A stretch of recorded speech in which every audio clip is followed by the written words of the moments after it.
Today is Chukat and Balak. Chukat and Balak. It's doubled, but because of how the calendar works out, we'll be focusing mostly on Chukat, and then I'll make a little bit of a couple talks, short, brief comments about a little bit about Balak, and if I don't talk too much and we have time, I want to study a little bit of the Haftorah for Balak if we can. But for now, we'll begin, and we say, Good Shabbos. And on page 101, the Matovu, page 101 in the Sidur Matovu, 101. Matovu ohalecha Yaakov, mishkenotecha Yisrael, vani berov chastecha, ovo vetecha, ishtacha ve'ishtacha ve'elhecha kodshecha, b'yiratecha. Adonai ahavti ma'on beitecha, u'makom mishkan kvodecha, v'ani yeshtachave v'yachra'a, evracha lifnei Adonai osi, v'ani tefilati lecha Adonai et ratzon, Elohim berov chastecha, aneni be'emet yishecha.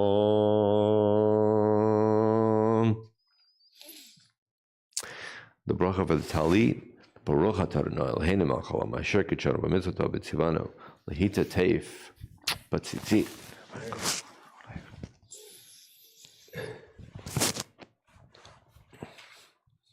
And we rise now the early morning blessings, the Birchot HaShachar on pages 103 and 104. Birchot HaShachar, pages 103, 104.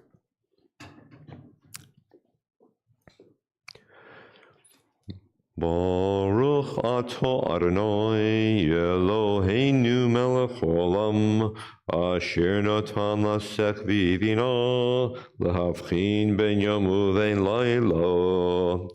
Baruch atah Adonai Eloheinu melech haolam sha'asani b'tzalmo. Baruch atah Adonai Eloheinu melech haolam sha'asani ben chorin.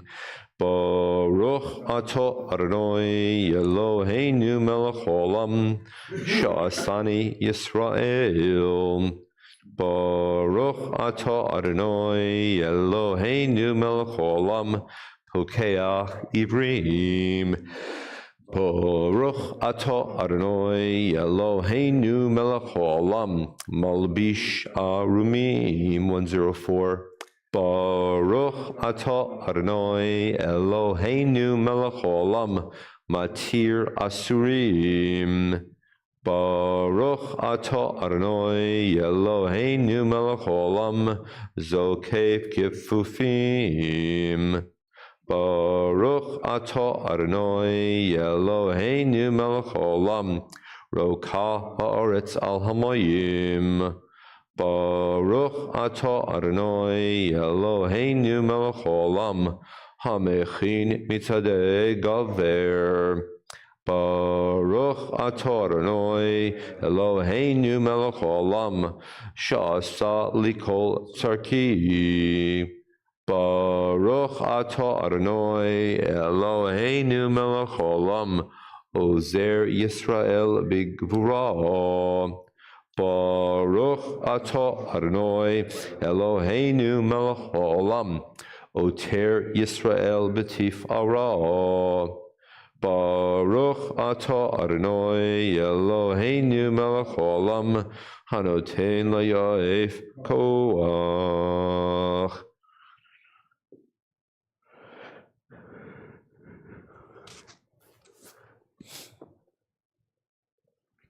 Unenu ayom v'chol yom lachein o chesed rachamim b'einecha v'nei chol ruenu v'tigmulenu chasadim tovim baruch atah Adonai gomel chasadim tovim la'amo Yisrael. As we're seated, I want to teach you a Hebrew term. If you're looking at the very last line on page 104, you see after Baruch Atah, blessed are you God, you see the word Gomel Chasadim Tovim. Gomel is a verb. Gomel is very specific. It means to do, but there's an ordinary Hebrew word to do. And you know the word oseh, like oseh shalom.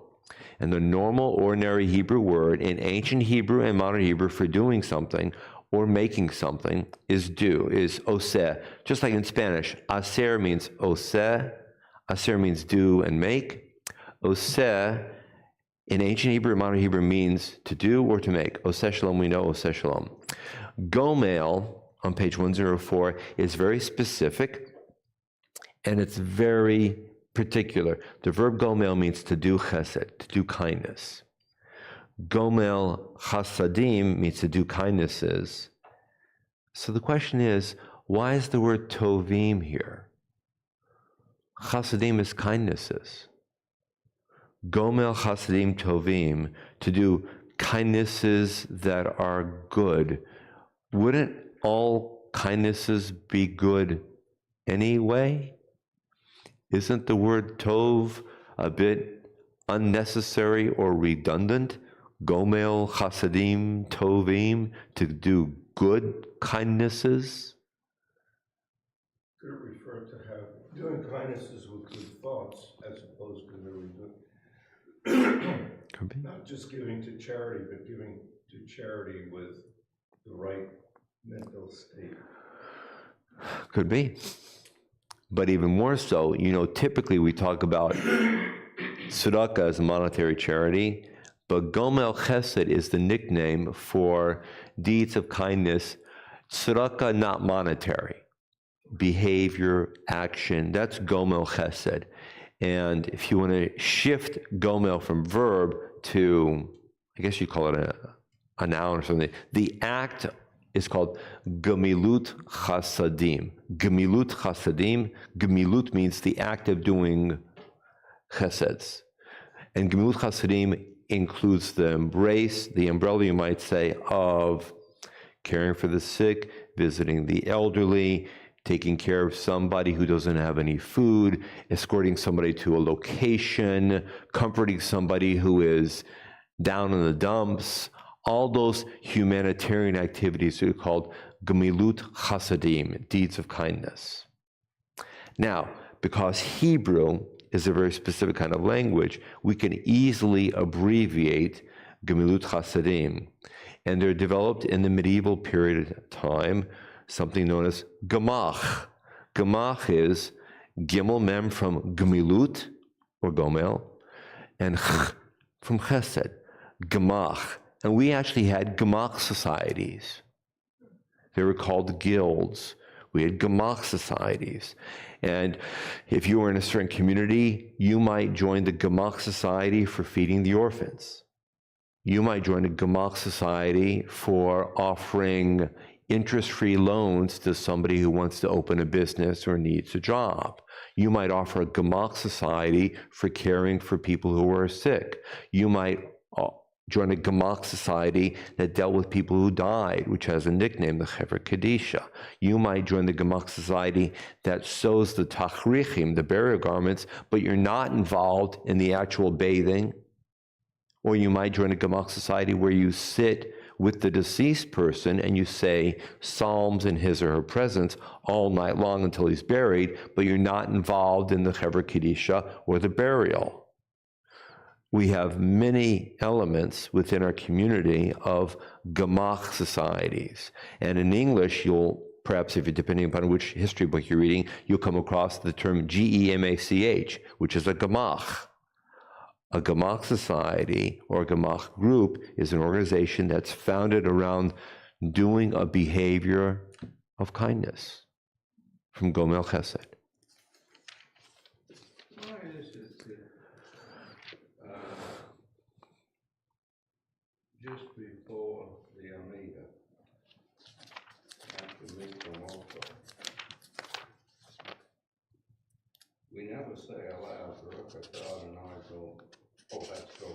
That's go'al. That's go'al. And I'll tell you why, because it's a great question. So, I was thinking it was the same as Romaine. oh, there it is. So here we go. So if you're jumping to page 158, which is the very end of the Micha Mocha in the morning service. The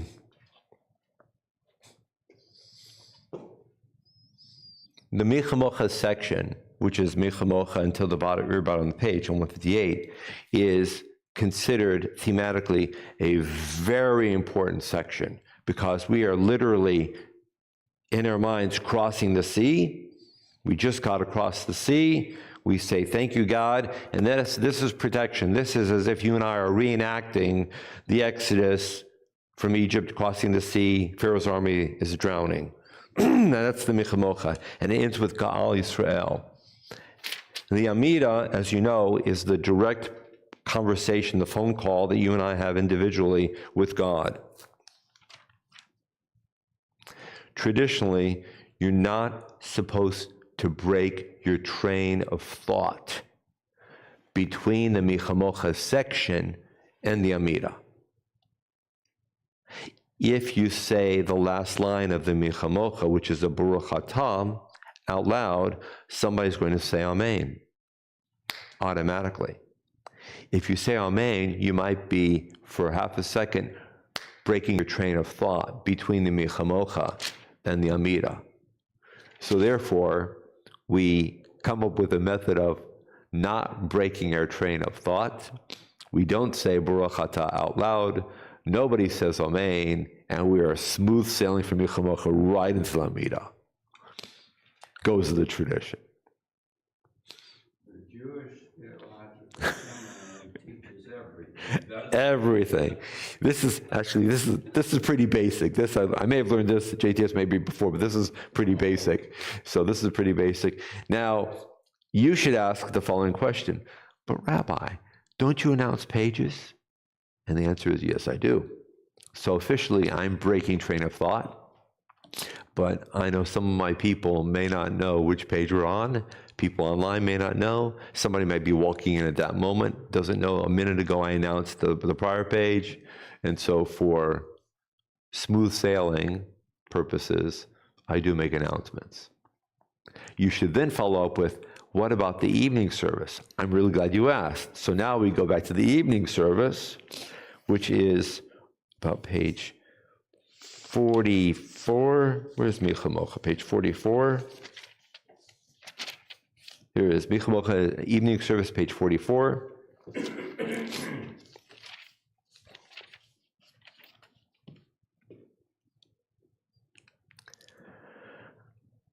And Micha Mocha ends on page 44, and there it is. It's the same sentence. Baruch atah Ga'al Yisrael, blessed are you, God, who redeemed Israel. We just got out of the water. There we go, right? And you would expect that the next page would be the Amida, right? And we turn the page, and uh-oh, what happened? It's not the Amida. Uh-oh, how'd that happen?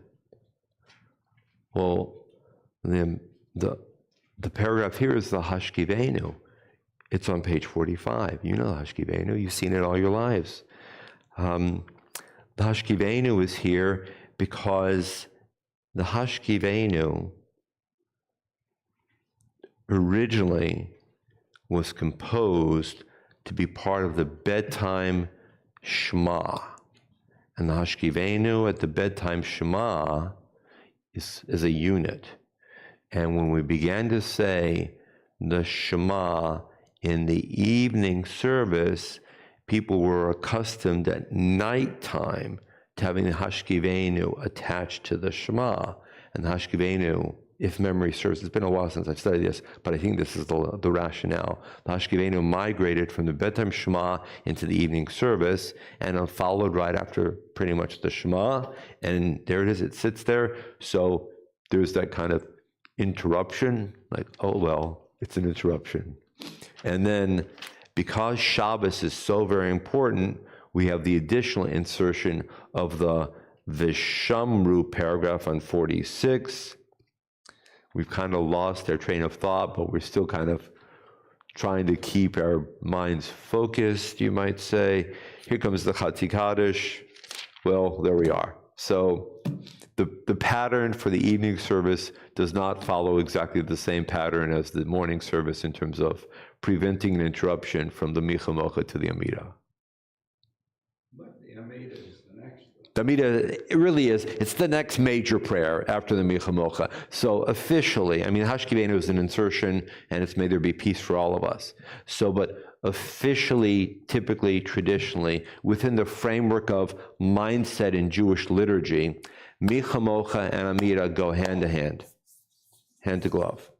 Must have been an interesting meeting among the sages in discussing how the Amida was not immediately after.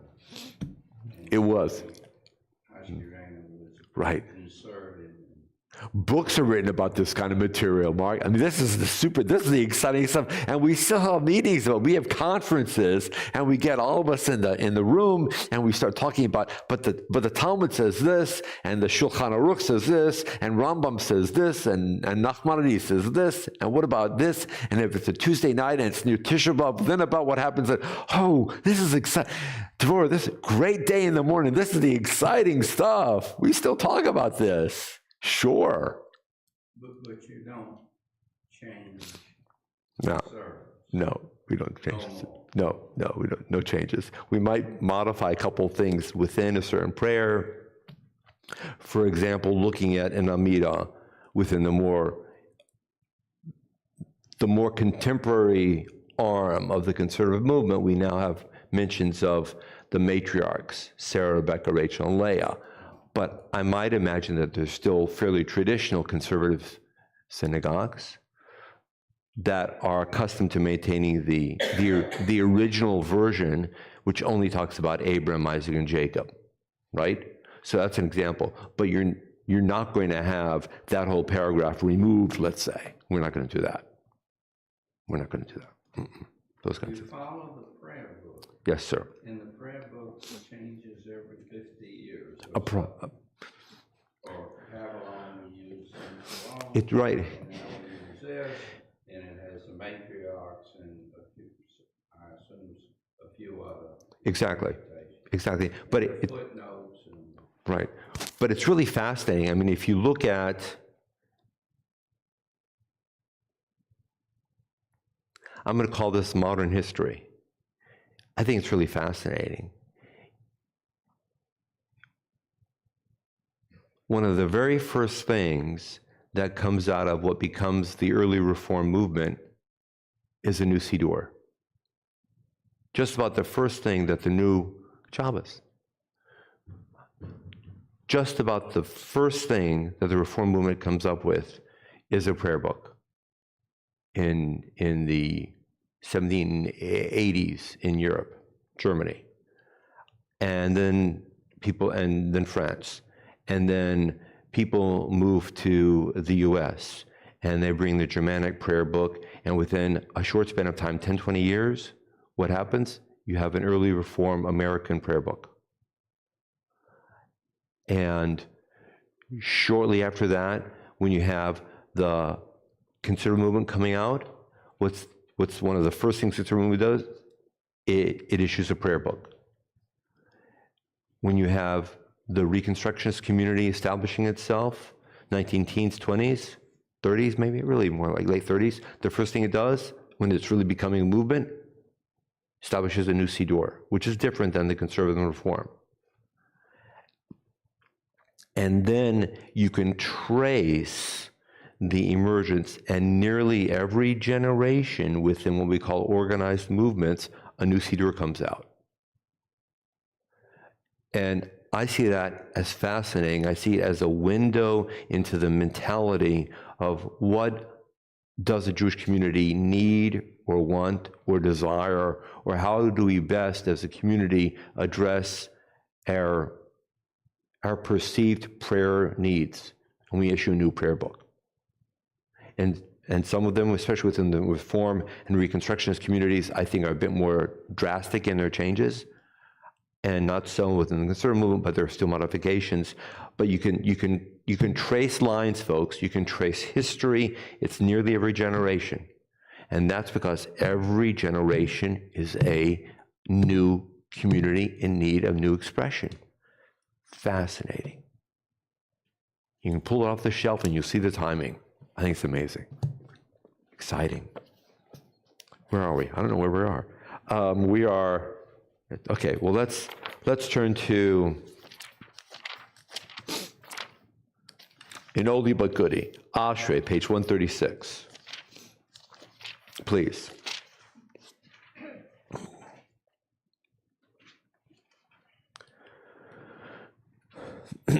Ashrei yoshvei beitecha od yalucha selah Ashreyam shekachalo Ashreyam sharonoi Elohov Tehillah David Aromim Chalohai HaMelech Bavarcha Shimcha Leolam Voed B'chol Yom Avarcheka Ba'ahallah Shimcha Leolam Voed Gadol Adonai Malol Mod V'lig Dulato Ein Cheker Dor Lador Yeshabach Masecha Ugvorotecha Yagidu Hadar Kavod Hodecha V'divrei Niflotecha Asicha Ve'ezuz Norotecha Yomero Ugadulatcha Asapreno Zecherav Tuvacha Yabiu V'tzit Katacha Yeranenu Chanun Vrachum Adonai Erech Apoim Ugdol Chesed Tov Adonai Lakom Vrachamav Al Kol Ma'asov Yoduch Adonai Kol Ma'asecha V'chasidecha Yevarchucha Kvod Malchutcha Yomeru Ugvoratecha Yedaberu Lodia Livnei Hadam Gvurotav Chavod Hadar Malchuto Malchutecha Malchut Kol Olamim Umem Shaltecha B'chol Dor Vador Somech Adonai L'chol Hanoflim V'zokef L'chol Hakfufim Einecho Elecha Yisaberum V'ata Noten Lahem Et Achlam B'ito Poteach Et Yodecha Maspia L'chol Chai Ratzon Tzadik Adonai B'chol Derachov V'chasid B'chol Ma'asav Karov Adonai L'chol Korov L'chol Asher Yikra'uhu V'emet Ritzon Yirav Ya'aseh V'yet Shav Atam Yishma V'yoshiem Shomer Adonai Et Kol Ohavov V'et Kol Harshaim Yashmid Tilat Adonai Daber Pi Vivarech Kol Basar Shem Gachol Elam Voed V'anach Lunevarech Yah Me'atav Yad Olam Hallelujah.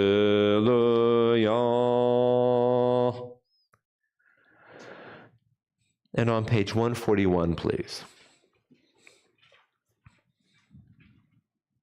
Hallelujah, El Bekodsho, Hallelujah, Birkiauzo, Hallelujah, Vigvoratav, Hallelujah, Kerov Gula, Hallelujah, Beteka Shofar, Hallelujah, Benevel V'chinor, Hallelujah, Betofu Machol, Hallelujah, B'mini V'yogov, Hallelujah, Hallelujah, V'tzil Tzele Shama, Hallelujah, Hallelujah, V'tzil Tzele Troam, Kol Anshama Tehallel Yah, Hallelujah, Hallelujah, Kol Anshama Tehallel Yah, Hallelujah,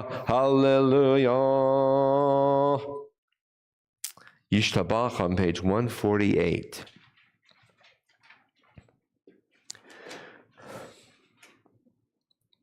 Yishtabach Shimcha Lo Ad Malkeinu Hoel HaMelech HaGadol VeHaKadosh B'Shamayim U'Ba'aretz Ki Lecha Na'eh Adonai Eloheinu Elohei Avotenu V'imotenu Shir U'Shvacha Halel V'Zimra Ozu Memshala Netzach Yedula Ugvura Tehila V'Tiferet Kedusha U'Malchut Brachot V'odot Me'ata V'yad Olam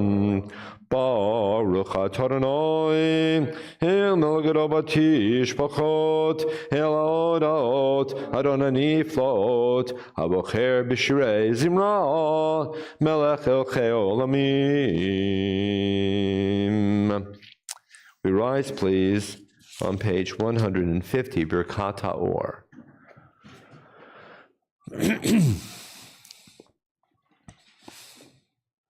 Baruch atah Adonai Eloheinu melech olam Yotzer or borech choshech oseh shalom uvareh hakol.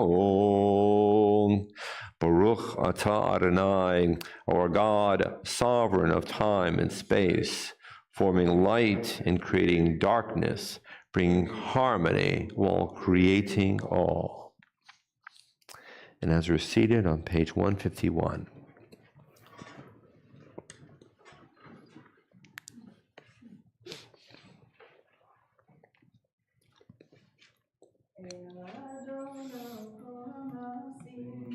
Baruch Baruch b'fi kol neshama Galo v'tuva malei olam Ta'atu tvuna sovevimoto Hamit Gael Chayot HaKodesh V'nehedar b'chava Ala Merkava Zechutu mishar Livnei chiso Chesed v'rachamim Livnei chavodo Tovim ha'or Shebara Eloheinu Tzaram b'dat b'vina uvaskel Koach u'gvura natan bahem Liot moshlim b'kerev tevel Maleim zivum fikim noga Na'ezivam b'chol ha'olam Semechim b'tzeitam v'sasim b'voam Osim b'yem ritzon konam Pe'er v'chava nonim lishmo Tzala v'rina lezecher machuto Kara l'shemesh v'yizrach or Ra'a v'hitkin tzurat halvanam Sheva chnonim lo Kol tzva marom Tiveret tu gedula Srafim be'ofanim Chayot HaKodesh. Yishar kochech. The bottom of 153.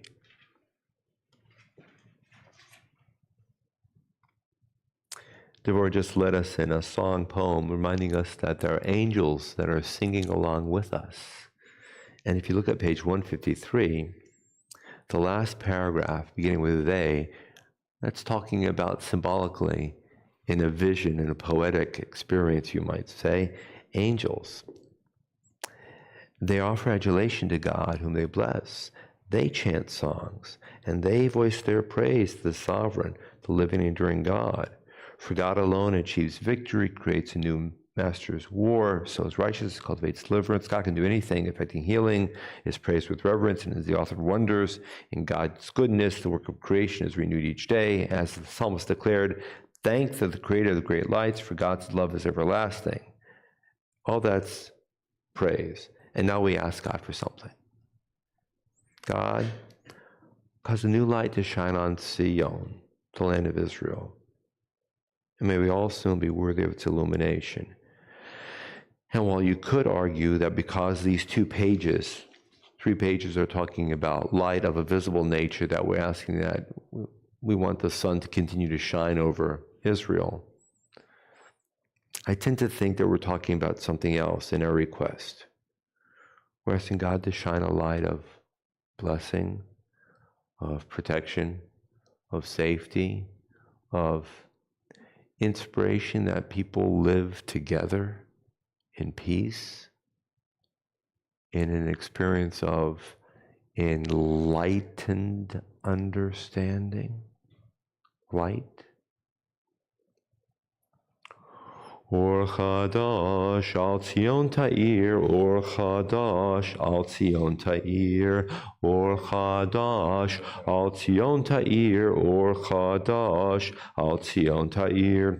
V'nizka chulanu me'era le'oro. V'nizka chulanu me'era le'oro. Baruch atah Adonai Yotzer Hamorot.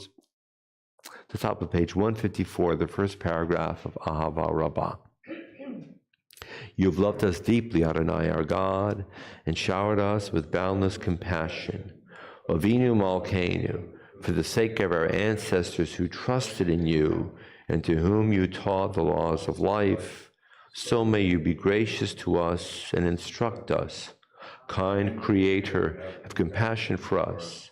Open our hearts so that we may understand and with love discern, hear, and study, observe, perform, and fulfill all the teachings of your Torah with love. Enlighten our eyes with your Torah. Attach our hearts to your mitzvot. Unify our hearts to love and revere your name so that we never lose hope. As we trust in your great, holy, awe-inspiring name, we will delight and rejoice in your deliverance. Gathering the tzitiot together, the bottom stanza on 154. V'haveinu l'shalom me'arba kanfot haaretz v'tolichenu komemiyot le'artzenu ki el poel yeshuot ata uvanu v'acharta mikolam v'lashon v'kerabtanu l'shimcha hagadol Selah be'emet להודות לך, all יחדך באהבה. ברוך אתה אדוני, הבוחר בעמו ישראל באהבה. 155. Shema Yisrael, Adonai Eloheinu, Adonai Echad. V'ahavto et Adonai Elohecha b'chol levavcha uv'chol nafshecha uv'chol me'odecha v'hayu hadvarim ha'ele Asher Anochi Mitzabecha Hayom Al Vavecha Veshinantam Lavanecha Vedibarta Bam Beshiptecha Beveitecha Uvalechtecha Vaderech Uveshachbecha V'kumecha Ukishartam laot al yadecha v'hayulet totafot b'neinecha uktavtam al mezuzot beitecha uvisharecha.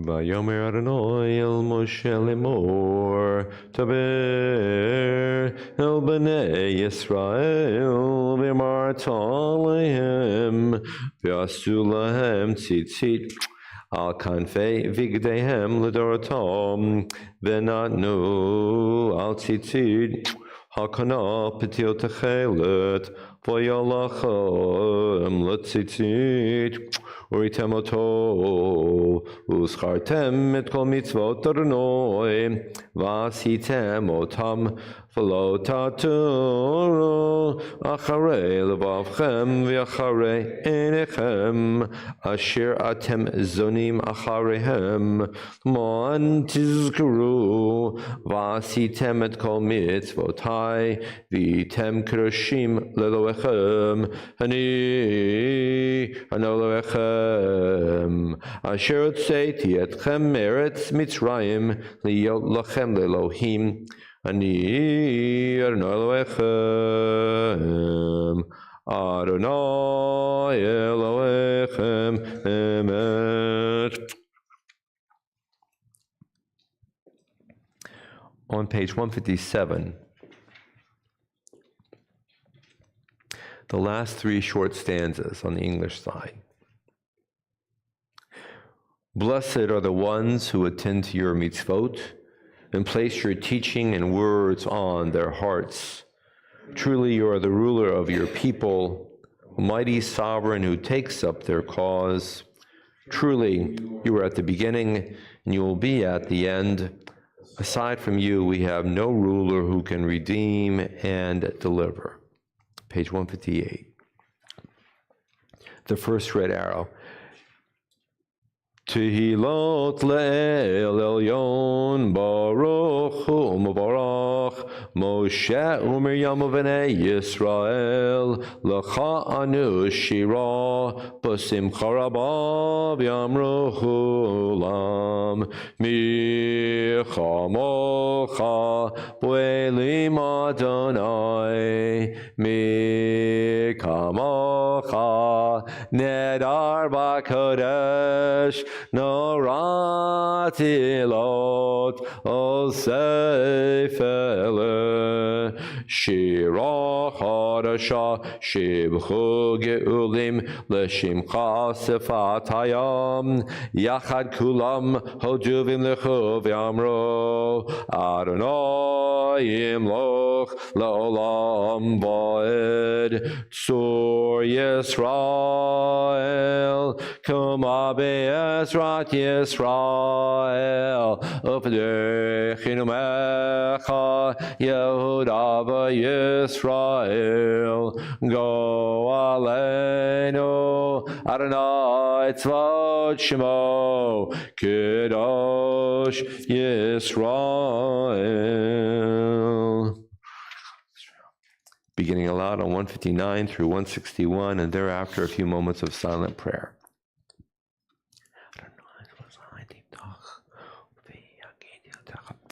Baruch atah Adonai Eloheinu v'Elohei Avoteinu v'Imotenu Elohei Abraham Elohei Yitzchak Elohei Yaakov Elohei Sarah Elohei Rivka Elohei Rachel v'Elohei Leah Ha'el Hagadol Hagibor V'Hanara El Elyon Gomel Chasadim Tovim V'Konei HaKol V'Zocher Chastei Avot V'Imahot U'Mevi Goel Livnei B'neihem L'Ma'an Shemo B'Ahava Melech Ozer Poked U'Mashiach U'Magen Baruch atah Adonai Magen Avraham Uvoked Sarah Atah Gibor Le'olam Adonai Mechaye Metim Atah Rav Lahoshia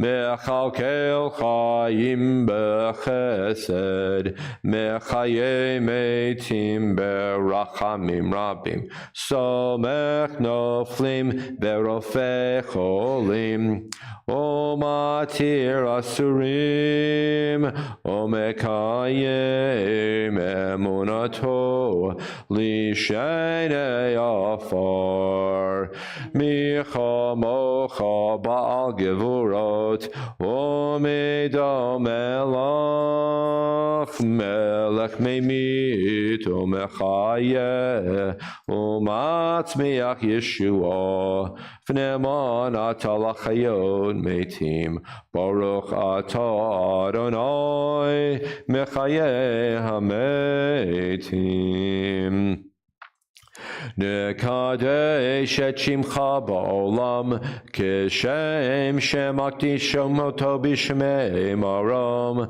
Kakatuv haya neviecha V'kara zel zev yamar Kadosh, Kadosh, Kadosh, Adonai Tzivot, Melech haaretz kavodo. Kadosh, Kadosh, Kadosh, Adonai Tzivot, Melech haaretz kavodo. Oz b'kol rash gadol, adir v'chazak, mashmim kol, minasim leomat serafim, lomatam baruch yameru. Baruch kavod Adonai mimkom.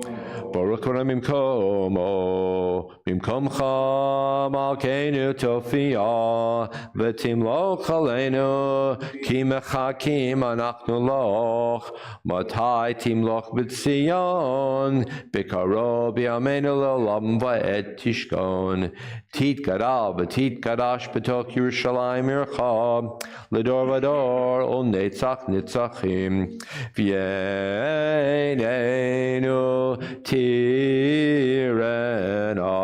Malchutecha Kadavar Hamur B'Shirei Uzecha Al Yidei David Mashiach Tzidkecha Yimloch Adonai le'olam, Elohai Tzion, l'dovador, hallelujah. Yimloch Elam al Zion, L'Dovador, Hallelujah, L'Dovador, Nagid, Golecha, Olenetzach Netzachim, Kiddushatecha Nagdish, V'Shivchacha, Eloheinu, Mipinu, Lo Yamush, Le'olam Va'ed, Ki El Melech Gadol Gadosh, Ata, Baruch Ata Adonai, Ha'el HaKadosh.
page 167.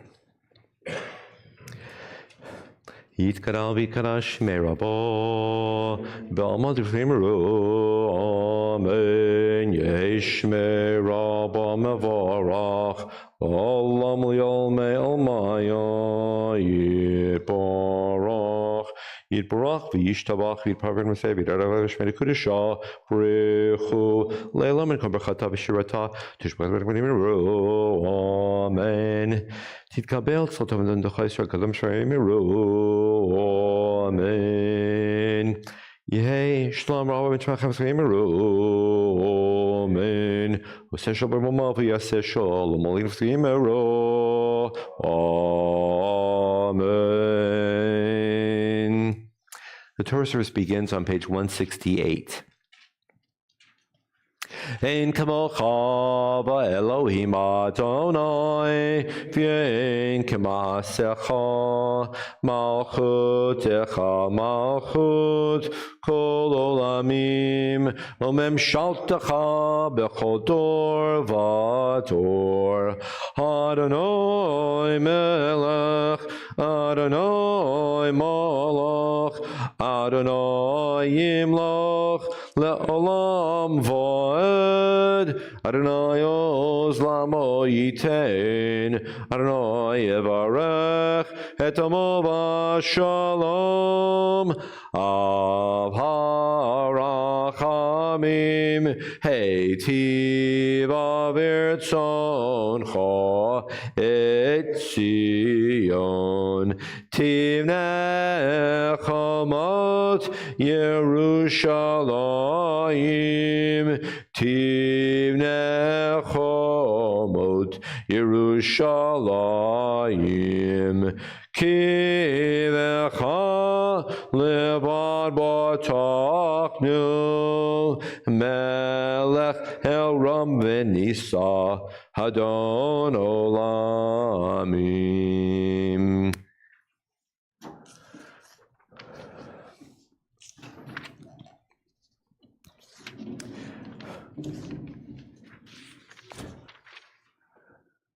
Vayehi bin so Aharon, vayomer Moshe, kuma Adonai, ve'yafutzu oyevecha, ve'yanusu mesanecha mipanecha,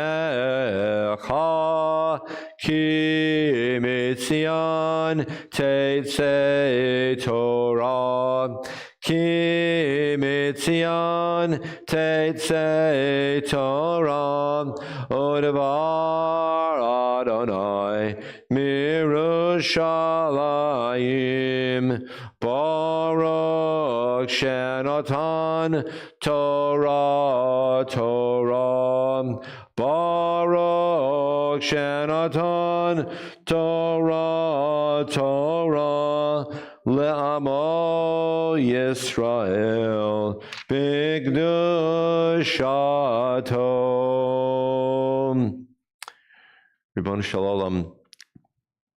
On this day, which is the doorway into the next period of time wherein we as Americans celebrate our freedom, remind each and every one of us of the privilege and of the essential responsibility to safeguard freedom and to ensure liberty, to protect the rights of each one and every one, most importantly, to maintain justice and law and order throughout our entire society. Inspire each and every one of us to work together to foster that sense of appreciation of the rule of law and the appreciation of the rights of each person. May we never take this for granted.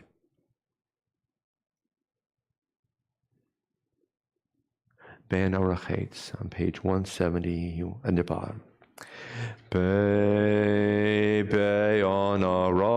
Orachetz v'li Shme Kadisha Kadisha Yakira Anna Emar Tushbechan Be'ana Rachetz Be'ana Rachetz Velishme Kadisha Kadisha Yakira Anna Emar Tushbechan Yehera Avakadamach De Tiftach Libi B'Yoraita V'Tashli Mishalin Tlibi V'Livadecha Amach Yisrael Letavo Lechayin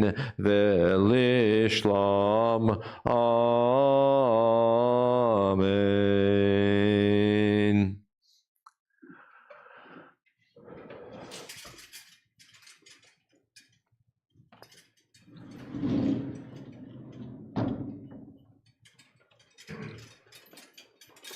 Shema Yisrael, Adonai Eloheinu, Adonai Echad. Shema Yisrael, Adonai Eloheinu, Adonai Echad. Echad Eloheinu, Gadol Adonenu, Kadosh Shmo. Echad Eloheinu, Gadol Adonenu, Kadosh Shemo. Galul Adonai Tin Ramama Shmo Yaakov. Cha Adonai HaGedula VeHaGevura VaTiferet VeHaNetzach VeHod Kicho B'Shamayim U'Ba'aretz Kicho B'Shamayim U'Ba'aretz Cha Adonai HaMamlacha V'Ami Na'aseh L'Chol Rosh Romemo Romemo Adonai Eloheinu Ve'ishtachabu Le'Hadam Raglav Kadoshu Romemo Romemo Adonai Eloheinu Ve'ishtachabu Lehar Kodsho Ki Kadosh Adonai Eloheinu. We are seated. Shkoyach Adiyom. The Torah reading for today begins on page 880, page 880.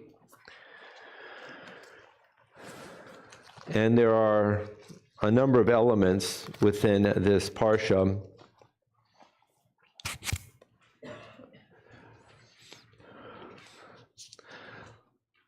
The word is chukat. Chukat, or the word chok, means a law. We think the word chok or chukat, which means law, comes from a very specific word, chakak. Chakak means to carve into stone. And when you carve something into stone, it ain't changing, folks. That's all there is to it. When you carve something into stone, it requires a great deal of energy. They didn't have Dremels back then. It was old-fashioned shoulder power. So there's a sense within this very old term that chok means a law that's going to be here and followed. And perhaps within there is the nuance of no ifs, ands, or buts. And perhaps secondarily, there's also the element that there may not be a reason that you and I necessarily understand, but it's the law.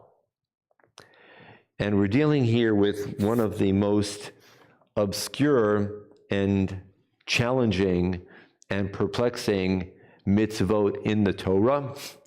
It's known as the para aduma, the red cow. And a little bit of background is that all throughout ancient Torahic time, the most important thing is to be alive. Life is absolutely the greatest blessing and privilege and experience that one would wish and one hopefully does have. And death, in a symbolic way, I think, undermines life or obviates life. And so if and when the ancient Israelites encountered death, something happened to themselves individually, walking along. In our terminology, if they were to go to a funeral, if they were to encounter somebody who just left a funeral, if they were encountering somebody who had cared for the deceased because people died at home, if you were encountering a soldier who'd come back from battle, he'd experienced death.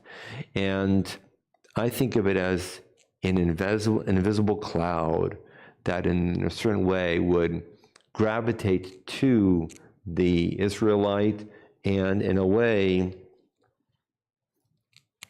perhaps overwhelm the want, the need to be fully alive.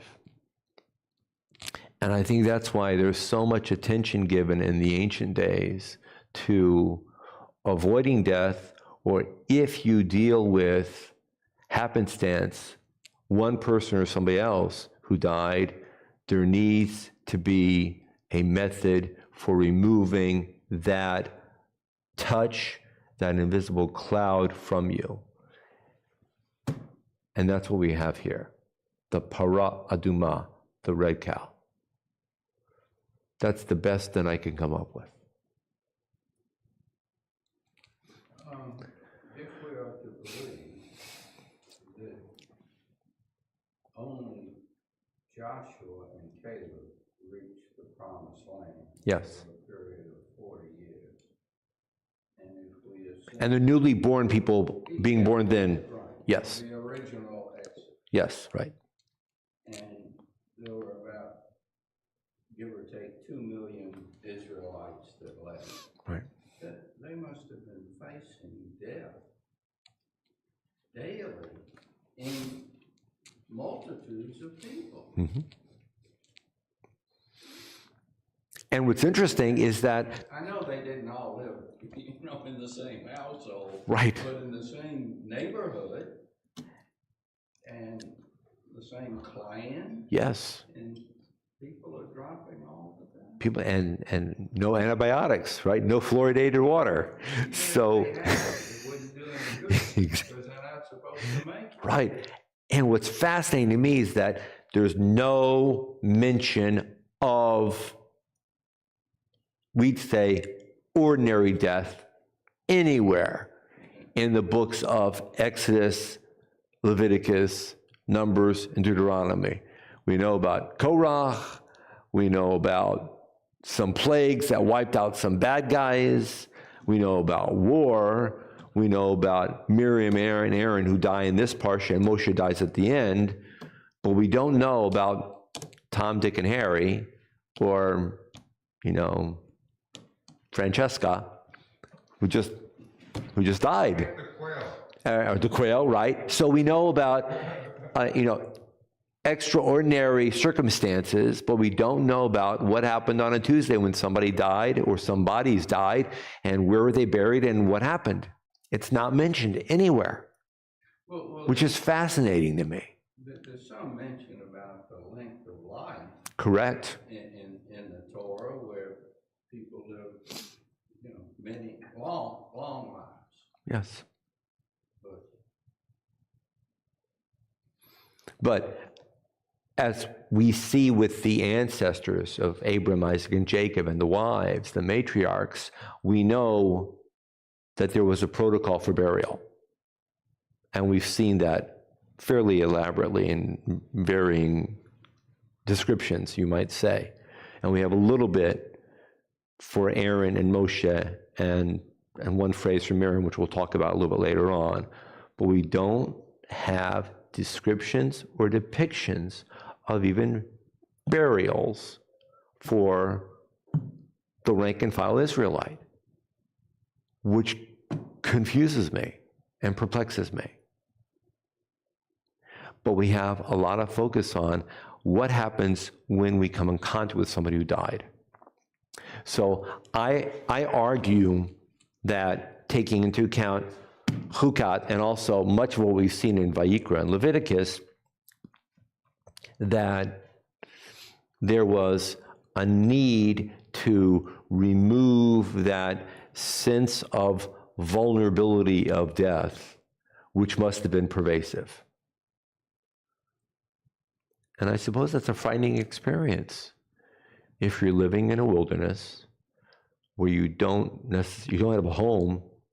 You're encamped at oasis after oasis, but you don't really have a home. And your community, as you mentioned, is dying on occasion drastically or in huge numbers. And you have no idea when you're going to get to the promised land. So there's I would imagine, a significant quotient of fear going on here. And are we going to make it? There are maps that show a couple of different routes that the Exodus could have taken. Mm-hmm. One northern, another one southern. I wonder if anybody has ever attempted to follow these routes to see if there were any burial grounds. I have no idea. Yes, they have. There we go. And what they have discovered is that there's nothing to be discovered because the sands have shifted so over the thousands of years that there's no telling how deep it would have to go. They find that relics from the 67 war might be buried under 12 to 20 feet of sand. So how much deeper would anything from the Exodus be buried? It's about 140 persons per day. 140 persons per day.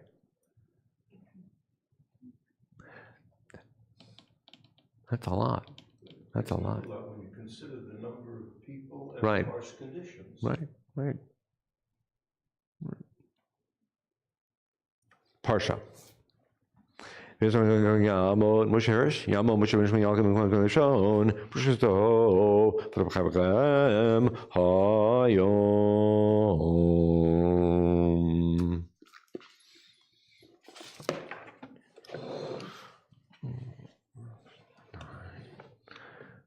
Right there.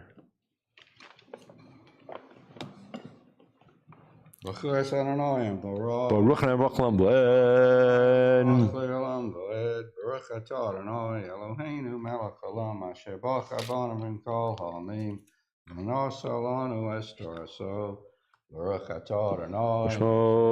Torah. Amen.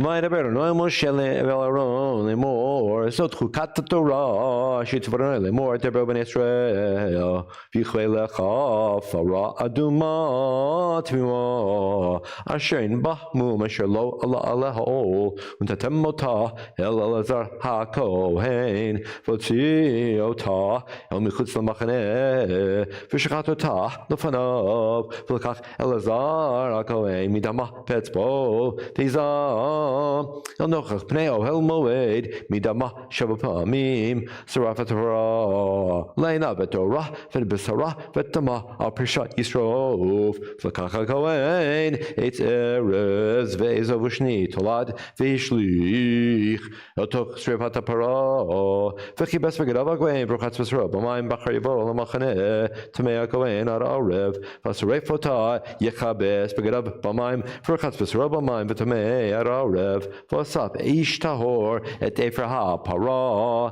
והניח מחוץ למחנה במקום טהור, ויטל את בני ישראל למשמרת למנידת חטאתי.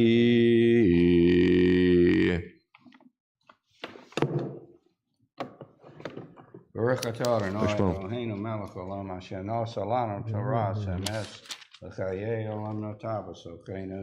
Baruch atah Adonai noseinu Torah. Amen.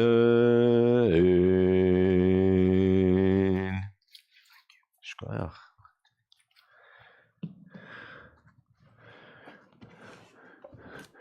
Cindy, may I call you up?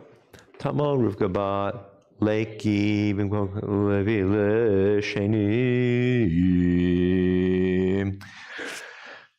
So we have this protocol of finding a very rare cow. It's called red. That's never been in any way used for any type of labor within the farm, you might say.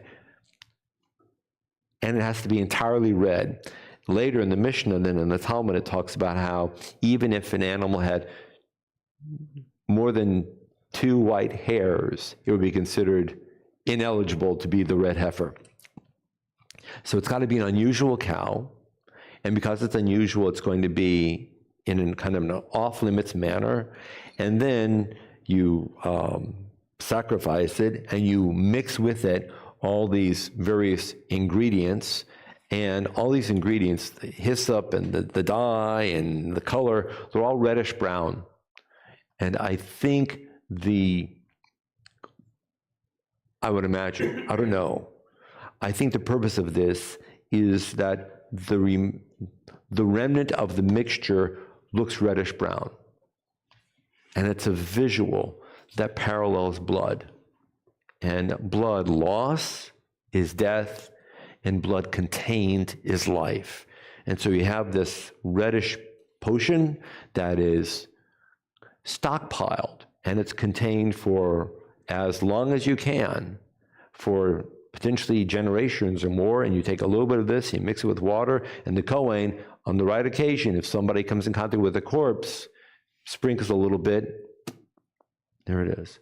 So it's this, I think it's this method of striving to protect against death in some way, or the touch of death. That's the issue. Side note, you know, when you leave a Jewish cemetery and you walk out of the gate, what do? Wash your hands. You wash your hands. So that's a derived abbreviation of part of the ceremony, which would be, we'd say, going into the mikveh, you might say. Nowadays, most Jewish people don't take the time and make the effort and or live in a community where there's a mikveh, but there would be some Jews, if they're living in an area where there's a mikveh, after they went to a funeral, they'd go to the mikveh. So this ritual was done when someone came in contact with a dead body? Yes. Which could have happened fairly often in the ancient days. And so the next question is, How many counts do they have to have? right, and for how long in centuries did this ceremony maintain? And we don't know, but it's talked about until the days of the Mishnah. So from the days of the Torah, which is, Moses is 1200 years, 1200 BCE, and days of the Mishnah are the zeros. So potentially for 1,000 to 1,200 years, this is talked about as if being operational, because the Mishnah, when it first starts, the temple is still operational. So there would have been a staff infrastructure of Kohen and Levi. And there would have been operationally the mechanism whereby this could have been carried out. And potentially a Jewish community that would have wanted to, or have been held, seen itself as being held accountable to follow this protocol. Sir? A couple of comments. To make lye, you mix water with ashes. And the other thought that occurs to me is that didn't Jacob, when he was working for his uncle and he got all those cows by making speckled cows. Yes, right, exactly. Right, so He went to Auburn. He learned about animal husbandry. I love that part. The whole Mendelian experiment, in order for him to get, Speckled and spotted. to turn into a solid red cow. Yes. Pundit Square. How many generations, doctor? I have no idea, but, no, that would make the cow, unless they acquired cattle and everything. But from that herd, there was gonna be a lot of. So there's this great midrash, which is in the Talmud. Remember, the Talmud is 20 volumes. So there's this great commentary. I don't know if it's a fact or it's a story or if it's trying to convey something. But his name is, I think his name is Dimi. And Dimi is a farmer, and a red heifer is born into his herd. I'm sorry, I'm a little bit slow at this, right? So Newington, Connecticut, we didn't have herds and flocks. But anyway, so Dimi has this red cow in his herd, and the Kohanim come to him and they say, we want to buy this. And he says, well, it's my father's. I need to ask permission. And the Kohanim are really excited about this because they get a red cow. And he walks in and he comes back and he says, I'm sorry, I can't sell the cow. And they keep asking, and they're getting more and more agitated, and they keep raising the price. And he says, I'm sorry, I can't. I'm sorry, I can't. I'm sorry, I can't. And then later, something goes on in the conversation. He says, wait a minute. And he leaves, comes back. He says, I can sell you the cow. And they're grumbling, and they're pulling out their wallets, writing checks for lots of zeros. And he says, no, the original price still stands. It's X. And what's going on? He said, well, my father was asleep, and I wouldn't disturb him to awaken him to find out if I had authority to make the transaction. And what's striking is that Dimi is described as being a non-Israelite. So now that midrash, or that commentary, their event, conveys a couple of things. Number one, it conveys how precious the Parah Adumah is, and that the Kohanim would have spent just about limitless money because they had the whole federal budget behind them to buy this cow. But it also teaches that there are righteous people of all backgrounds in our community, and you could say that this man, a non-Israelite, is living the mitzvah of kibud av v'em, honoring thy father and thy mother, which I think is a beautiful piece. So now I threw that out just because it just popped into my head, and it's a great story. But that would teach that to whatever extent the society was still deliberately focused on maintaining this ceremony, it would have been doing so. But do we know literally and accurately if the red cow was being utilized? We don't know. I can't tell you. I can't guarantee it. If the Talmud would have had a better sense of humor, he would have gone back to see his father. I asked him again and found that his father had passed away. He would have sold it for the higher price. Dimi is a really interesting, I think it's Dimi. I'm blanking on it. It's been a while since I looked at that story. Okay, here we go. Secondly, I lost my place. Where am I? 1 second. Let's see. Oh, here it is. Here it is. There it is, right there. Can you reach up here? There it is. Is it verse 10? It's verse 10. Thank you, sir. You got it. Baruch et Adonai Hamorah. Baruch Adonai Baruch Olam Moed. Baruch Adonai. Baruch Adonai Hamorah. Shalom Va'ed. Baruch atah Adonai Eloheinu melech haolam asher bachar banu mikol ha'amim v'natan lanu et torato. Baruch atah Adonai Shmo. noten haTorah. Amen. וכי בסו עושה ותפר הפרה בגדה וטמא עד הערב הייתה למני ישראל בגר הגר בתוכם לחוקת עולם הנוגע במת לא נפש אדם וטמא 7 ימים הוא יכתבו ביום השלישי וביום השביעי יטהר ואם לא יכתבו ביום השלישי וביום השביעי לא יטהר כל נוגע במי בנפש האדם אשר ימות ולא יתחטא את משכן אדוני טמא ונכרתה נפשי מישראל כי מנידה לא זרק עליו טמא יהיה עוד טומאתו זאת התורה אדם כי ימות בו כל הבא אל האוהל וכל אשר בו יטמא 7 ימים וכל כלי בטוח אשר אין צמיד פתיל עליו טמא הוא וכל אשר יגע פני השדה בחל חרב או במת או בעצמו אדם או בקבר יטמא 7 ימים ולקחו לטמא מעפר שרפת החטאת ונתן עליו מים חיים אל כלי. ברוך אתה אדוני משמעו. אלוהינו מלך העולם אשר נתן לנו תורת אמת וחיי עולם נטע בתוכנו. ברוך אתה אדוני משמעו. התורה. Amen. Shkoyach. Welcome. So, Dvor Mekayab, Tamod, Dvor Yosef Lish. And I realized I conflated 2 stories, so now I got to go back and tell you the original story. First story, it is Dimi, and I think his father's name is Natina, that's it. Dimi ben Natina, there it is. Okay, so first story is that Dimi ben Natina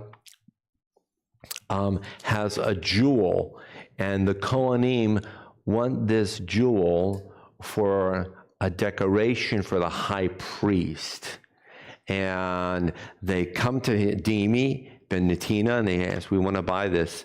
And they agree on a price, and then he walks into the room and he comes back and says, I'm sorry, I can't sell. They get very, very agitated, and the Kohanim leave. And then later it comes out, why did he say no? Because the jewel was under the pillow where his father was sleeping, and he didn't want to awaken his father. It would have been disrespectful. And then later, Dimi ben Natina has a red cow born in his herd, and he's able, not flock, herd, and he's able to sell it for a high price, but still a fair price, but he gets compensated for honoring his father by not awakening his father to sell the gem. That's the original. Dimi ben Natina. It's in the head. Okay, I'll look for, I don't remember the source, but I'll find it. Okay, so have you heard that piece? No, I haven't. It's really a nice piece. So again, so I'd like to think that the presenters of that text in the Jewish Talmud are teaching a message that we can learn righteous behavior from non-Israelites. I really would like to think that. I would hope that is a governing momentum to contribute to that text being included in our tradition. We're on verse number 18 on page 83, V'lekach Ezov.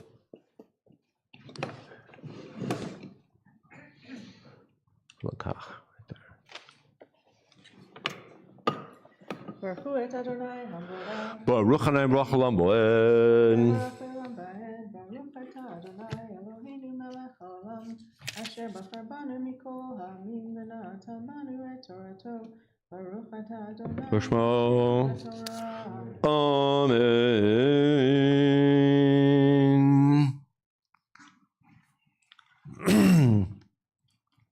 V'lekach Ezov v'tov b'mayim ish tahor v'hizah alo b'al kol kelim b'al nefashot asher hayu sham b'al hanogea b'etzem o v'chalal o v'met o v'kaver v'hizah hatorah tomei b'yom hashlishi v'yom hashvi'i v'chi tov v'yom hashvi'i v'chi ves v'gadav v'rachatz b'mayim v'taher b'arev ish asher yidma v'lichata b'nechreta nefeshi mitoch hakahal ki mikdash Adonai tamei menida lo zorak alav tamehu vayta lahem lechukat olam umazeh manida yechaves begadav fanogei b'manida yitma ararev kloshi gabo atamei yitma v'nefesh hanoga titma ad harev.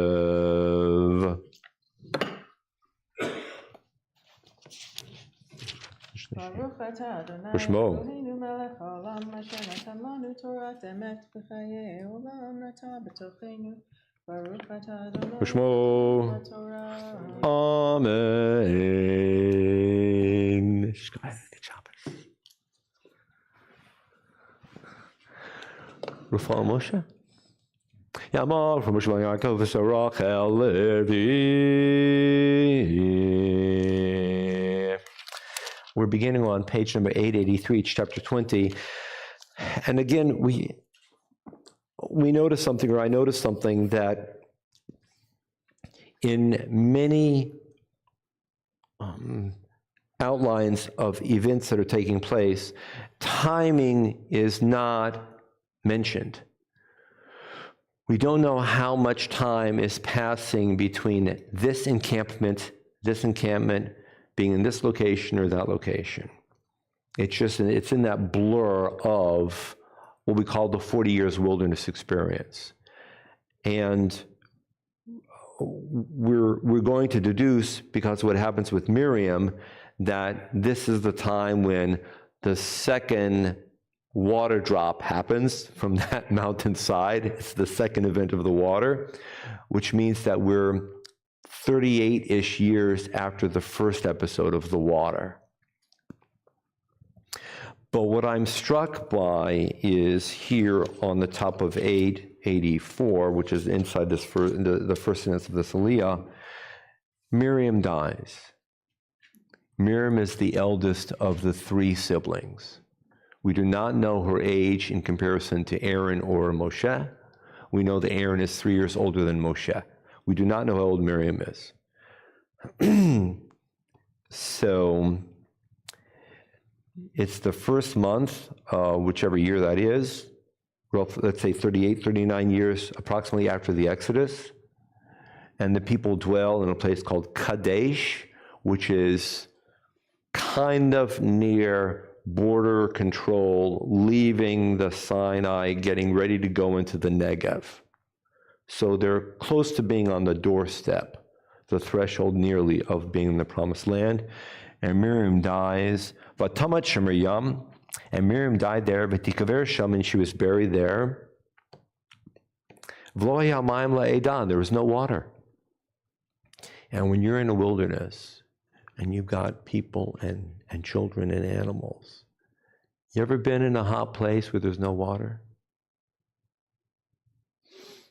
How do you feel when you go outside and you're working in the lawn at 6 a.m. and you come in at 7 in these heats and you're sweating and you want some water and you turn on the tap, you're okay. Imagine no water. And they're in the desert. And the people convened and then they kind of like gathered, and it says Al Moshe, they like grabbed on top of, imagine they're all on top of Moshe. Like, hey, we got nothing.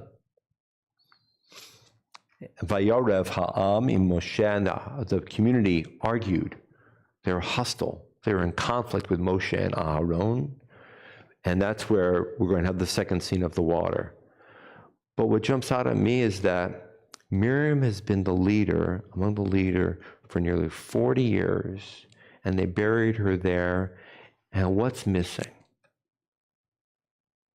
What do you notice?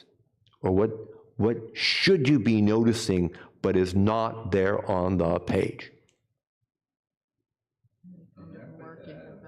Eulogy. There's no eulogy. There's no marking. There's not a Shiva minion. And that hurts. I get a lump in my throat because I've been following her career for the past 40 years in my book, in my mind, in my prayers. And when I say every single morning, in the morning normal prayer service, we say the Song of the Sea. That's Moses and Miriam. I feel like I know her. I have no idea what she looks like, no idea what she sounds like, but I feel like I know Miriam because I see her every day. Not even a eulogy, not even a stone, not even a Shiva minyan. And that hurts. And I answer my own question by saying, when people are on the precipice of starvation, maybe there's no luxury of mourning. It shouldn't be that mourning is a luxury. Doctor? Shouldn't her bones go to the family plot? So this immediate family doesn't have a family plot. Aaron is going to be buried on a mountain somewhere. We don't know the location. That happens in this parsha and another two aliyahs. We don't know where. And then Moses, as the people get a little bit closer to crossing over into Israel, is buried in a place which we call Jordan, Moab, Har Nevo. And if you go to Amman nowadays and you get out of the car and you give Ahmad, who's standing there, I don't know whether going rate $50 or $100 or 20 dinar or whatever, he'll take you to Moses' burial site. It's by the parking lot. It's just make a bridge and you make a left and right. There it is. It's Moses, right? So, but but there is no family burial plot for Moses, Miriam, and Aaron. They're buried somewhere. I mean, Abraham and Sarah, Isaac, Rebecca, Jacob, Leah, we know where they're buried. Rachel's buried separately in Beit Lechem. We know where she's buried. Samuel, we know where he's buried. Joseph, we know where he's buried, in Shechem. Guess there's not room for all 12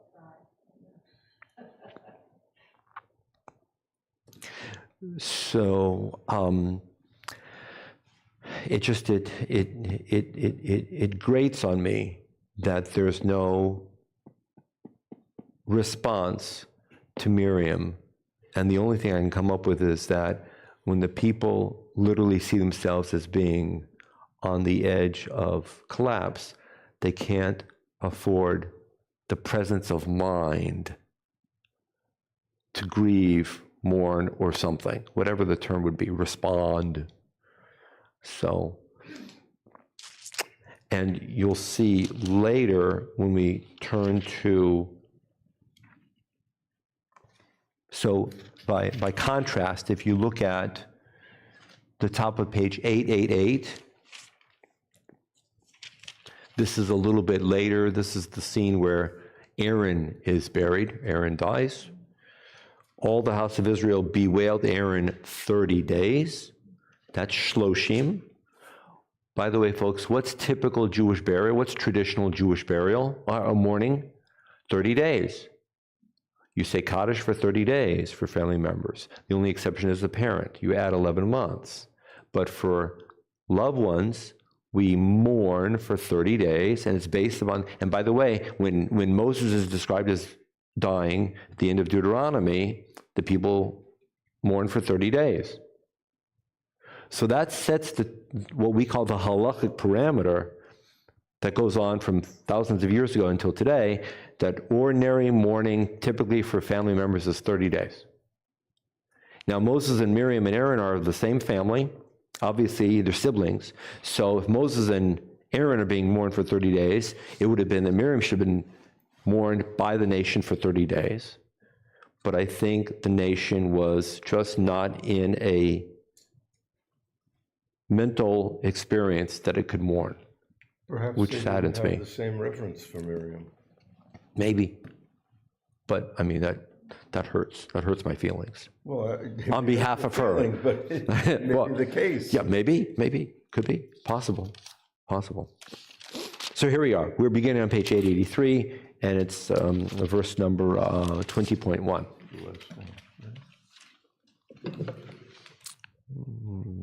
Where I lost my place. Where is it? Let's see. Here it is. Payvo. Baruch Hanam Baruch Olam Boel. Baruch Olam Boel. Baruch Atah Adonai Eloheinu melech haolam asher borach banu mikol ha'amim v'natan lanu et torato. Baruch Atah Adonai Eloheinu Torah. Amen. ויבוא בני ישראל כל ימי ברצין בחודש הראשון וישב שם בקדש ותמד שיר מרים ותיקבר שם ויומיים לידה ויקלו על משה ועל אהרון וירבה ממשה ויאמרו לאמור ולו גבנו בגבה אחינו לפני אדוני ולא מביתם את קהל אדוני אל המדבר הזה למות שם אנחנו ויראנו ולא מעליתנו ממצרים להביא אותנו אל המקום הרע הזה לא מקום זרע וטענה וגפן ורימון ומים אין לשתות ויבוא משה ואהרון מבני הקהל לפתח ליל מועד ויפלו על פניהם וירא כבוד אדוני עליהם.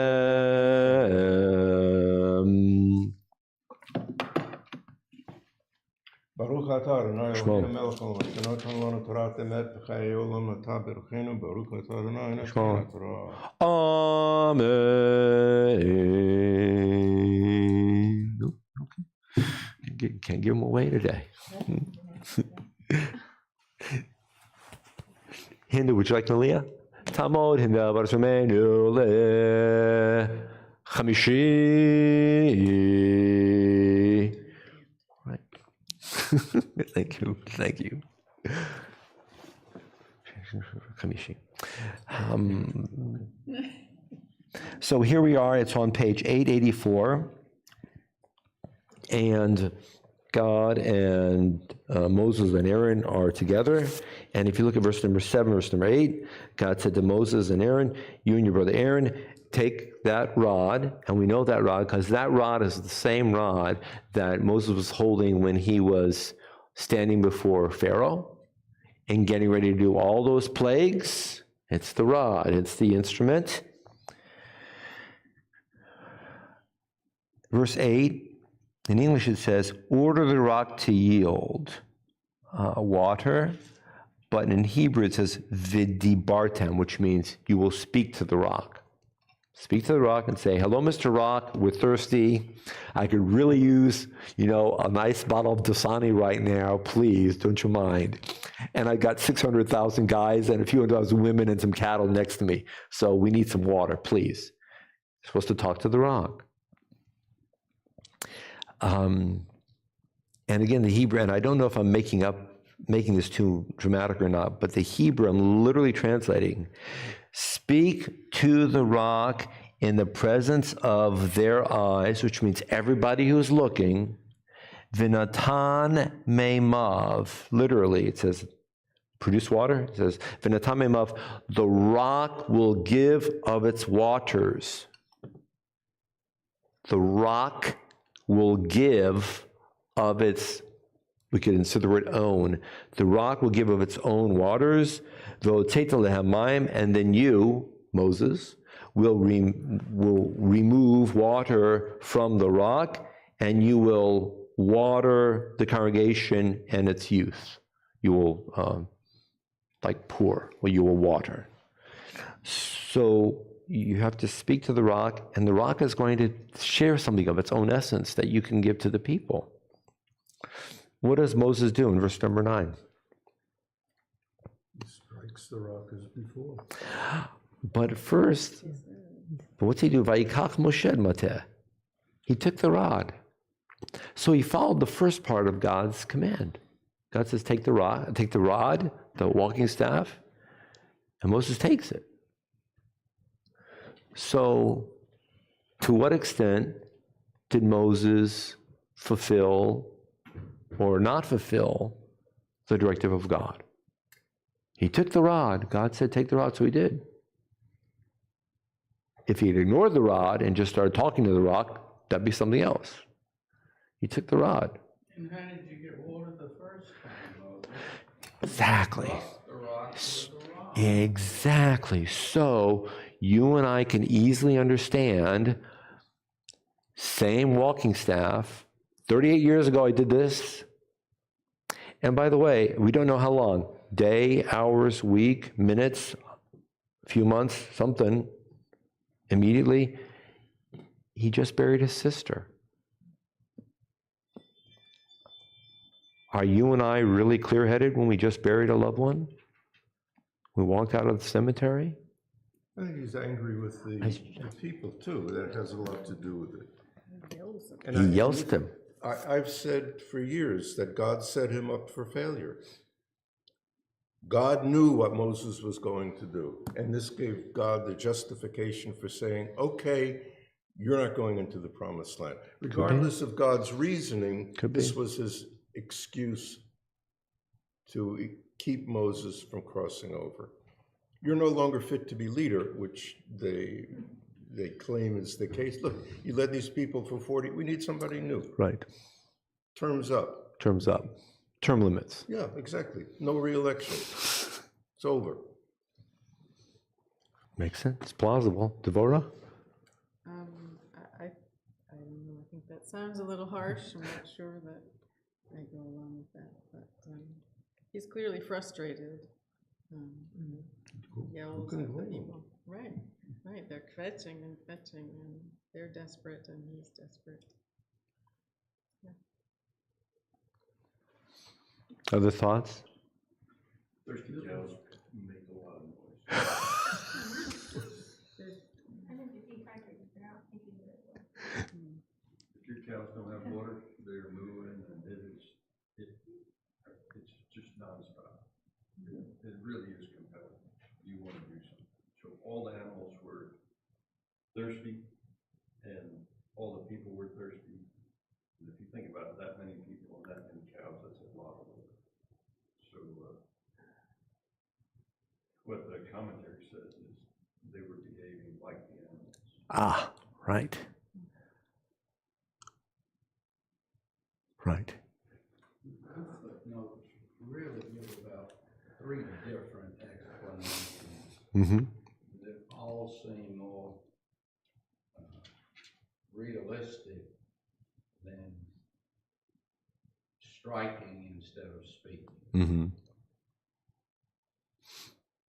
And Richard's comments were part of the explanations. He's 80, he'll be 84 when He'll be 119. about someone else. Oh. Oh, sorry. I was talking about this one. Yeah. He's 119 and a half. He's approaching his birthday any minute now. Well, you know they're close. They're close to crossing into the promised land. Which means he's about 119 and a half. Because he's about 120 weedy eyes. So, here we go.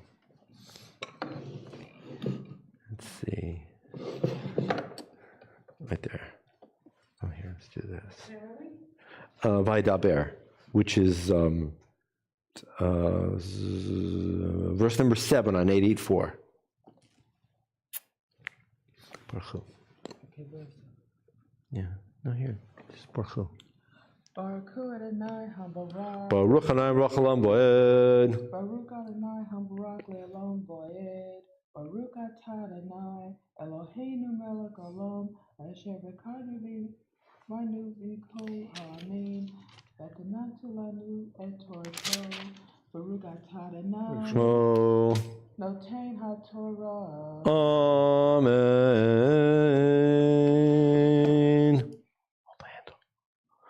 Vaydaber Moshe lemor kach damate v'akel teda tavarun achicha v'dibartem el asel alenem en atamim av v'otzet lehem ma'im min asela v'ishkita teda uvet biram v'akach Moshe damatem lifnei Adonai kasher tzivahu v'akelu Moshe v'Aaron et hakal el pnei ha'asela v'emer lehem shimona hamorim hamin hasela notzi lechem mayim v'ara Moshe et yado v'yach et hasela b'mateu pa'amayim v'etzu mayim rabim v'tesh taida'u v'iram.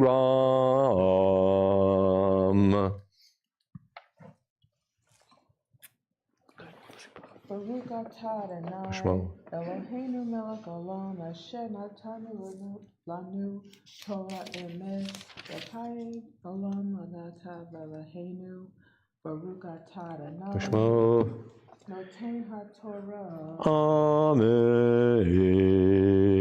Shkoyach. Shkoyach. Shkoyach. Rishon, Sheni, Shlishi, Vi, Chamishi. Do we just have Chamishi? Do we have anybody else besides us? Mark, Lakey, Devorah, Richard. That's Chamishi, right? We need Shishi. Okay, we need Shishi. Good. John, may I call you up for Aliyah? Yamo Yochem Etzreinu Shishi.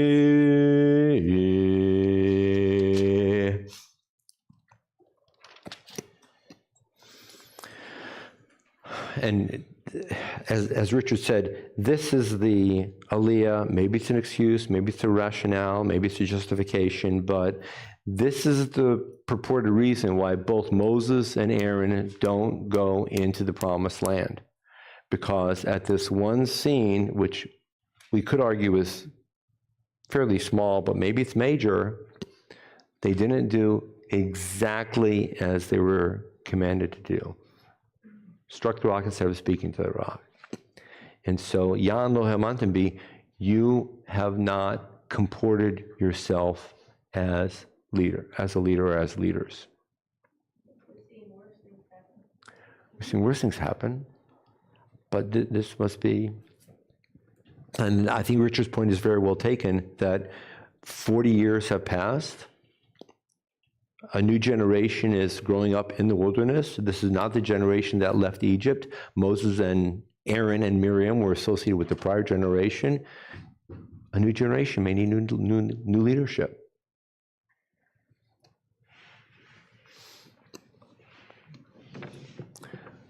Right there.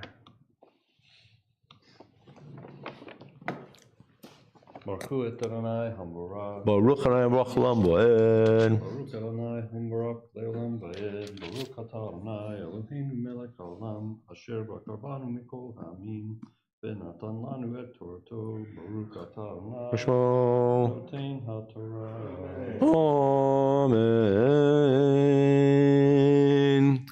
Vayomer Adonai Moshe v'Aaron Yano amantem bi lakisheni le'nei bnei Yisrael lochen lo taviu et hakal hazeh el haaretz asher natati lahem hema mei mriva asher ravu bnei Yisrael et Adonai v'kadesh bam vayishlach Moshe malachim v'kadesh el melech Adom kol malachichi Yisrael ata yadata et kol hatla shematanu v'yideu avotenu Mitzrayma v'nishu b'Mitzrayim yamim rabim v'reu lanu Mitzrayim v'avotenu v'nitzak el Adonai v'yishma kolenu v'yishlach malach v'yitzenu Mitzrayim v'nei nachnu b'kadesh ir k'tzeg v'lecha nabrna v'artzecha lo navor b'sadeh u'v'cherem v'lo nishteh mei v'er derech hamelech nelech lo niteh yamin u'smol ad asher navor gvulecha.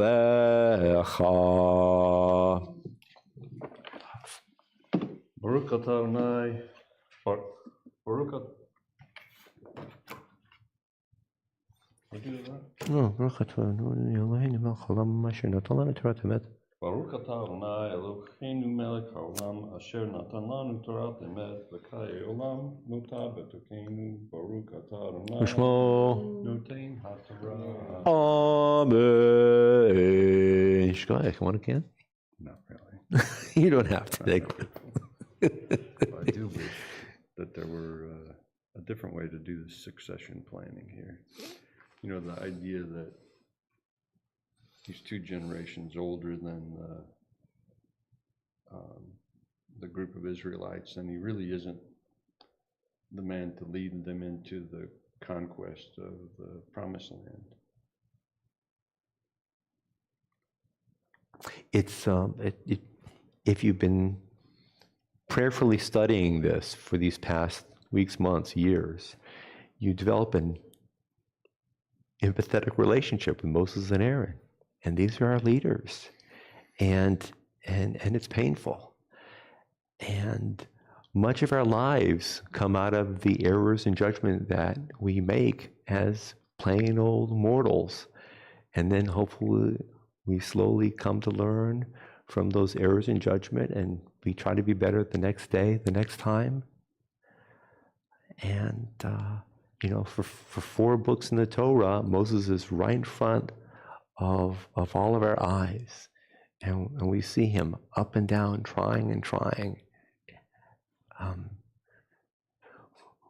What a method within our tradition to highlight this kind of humanity, this kind of human performance against the background of having a connection with God. When you think about it, it's a very powerful text. Yeah.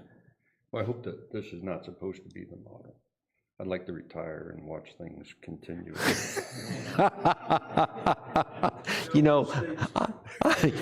I know a young guy named Webster, I want him to. and I think he's a fabulous young I man. want to just watch him. And you're going to watch him grow, and you're going to sit back and relax. And when you're 120, maybe you'll be sitting on a rocking chair, moving slowly.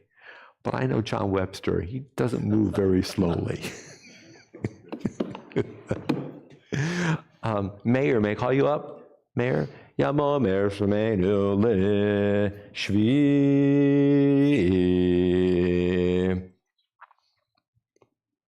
This is the concluding Aliyah. It's on page number 886, verse number 18.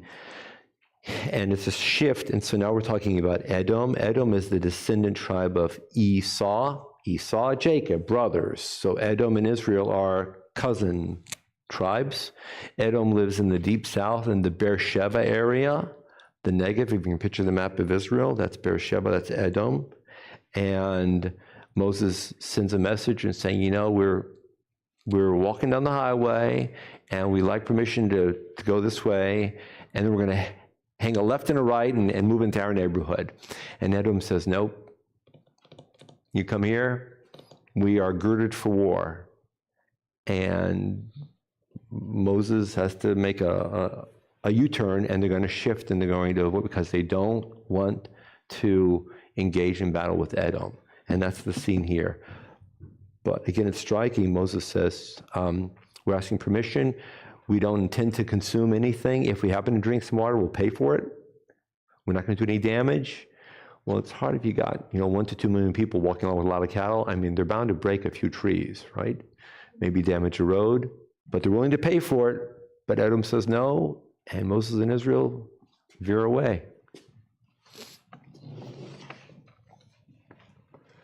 I lost my place 1 second. Meaning that's not it. That's not it. That's not it. That's not it. That's not it. Shlach. It's right about here.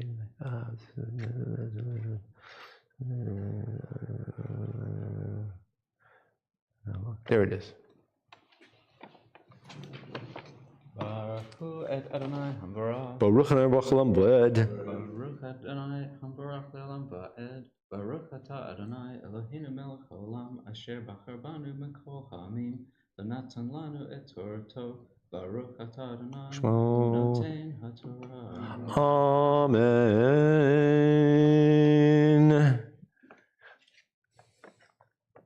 V'yomer lav Edom lo tavor bi pen mecheretz elikotecha v'yomer lav b'nei Yisrael b'msila anale v'yimemech nishtani u'miknai v'nosati michram rak ein devar b'raglai avora v'yomer lo tavor v'yetz Edom likrato b'am kaved u'v'yad chazaka v'yomer Edom neton et Yisrael avor b'gvolo v'Yisrael me'alav.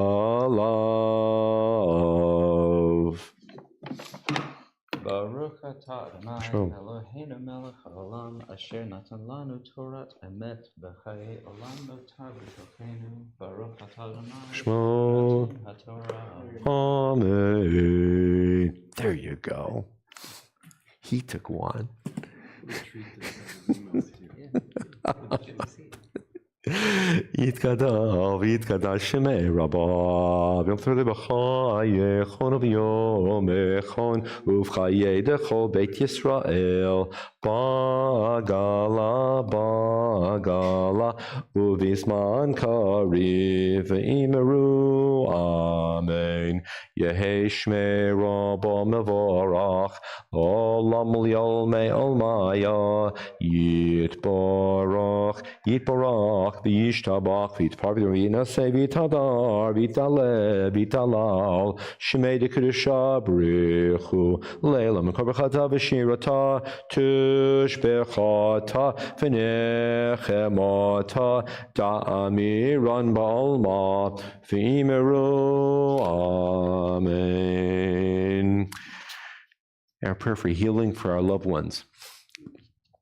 Mishber Chavatena Avim Sorgvin the Swerver Leah for Kolchon Mezel Kolel Et Nachama Bat Gittel, Naomi Bat Elisheva, Amy Myers, Bobby Friedman, Lana Whitlock, Rivka Bat Kayla, Tracy Albers, Michael Baker, Eliyahu Ben Laverne, Lillian Perlman Thomas, Linda Bat Mina, Billy Singleton, Yaakov Ben Leora, Shmuel Shimon Ben Eliyahu, Rivka Bat Chavsha Livsha, Benjamin Yosef, Ben Nancy Rivka, Douglas Halprin, Yaakov Aron Ben Chayachana, Chaya Esther Bat Nechama, George Patinos, Mayor Ben Miro, Butch Kennedy, Jonathan Mathis, Robert Spiegel, Cornelia Chaya Bat Sarah Menu, Navaronit Bat Aliza, Laura Barron, Sarah Bat Chana, Elalea Bat Aviva, Elisa Tar Bat Sarah Menu, Elisa Bat Miriam, Ria Nevin, Chana Sarah Peshalea, Avram Yehuda Ben Gisha, Adam Lefcourt, Devorah Bachengel.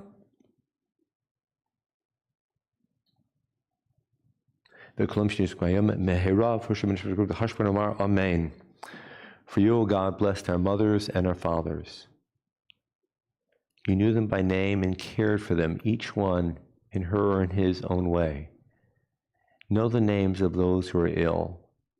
Know the names of those who are in need. And come forth and touch them, each in his or her own necessary receiving manner, to bring strength, vitality, health, encouragement, uplift, patience, ease of sorrow, diminution of fear. Favor them with your touch and your closeness.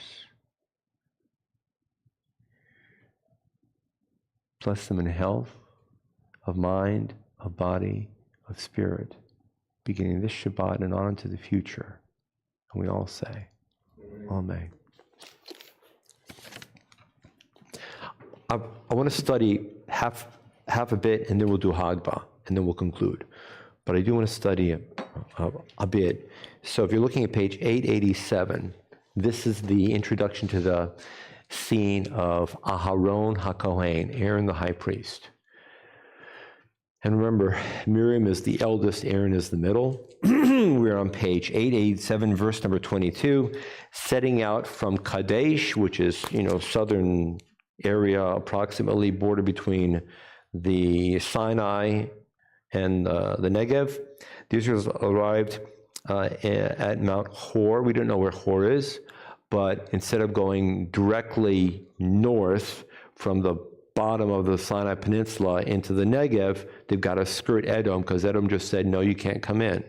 So they're going to hang a right, and they're going to eventually head towards Jordan, and then they travel north, paralleling Jordanian River, and then hang a left, going north of the Dead Sea into Israel. I don't know how long it took to get from Kadesh to Mount Hor. But Miriam is buried in Kadesh, and Aaron, her older brother, is buried on Mount Hor. The name of it is Hor. Har is mountain, Hor HaHar, the mountain of Hor.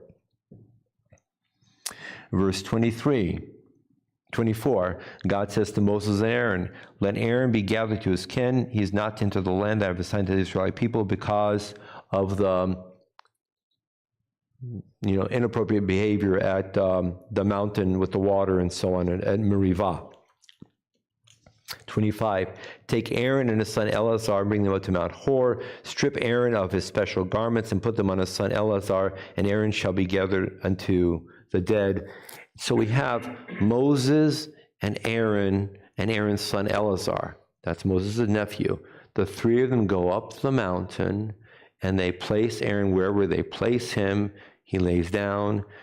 Moses takes off his garments, and in sequence puts the appropriate garments on Aaron's own son Eleazar, and Moses and Eleazar descend the mountain to the people of Israel, and they know that Aaron HaKohen has died. So there's this presentation of the family leaving the bedside of a beloved deceased leader and coming out to the community.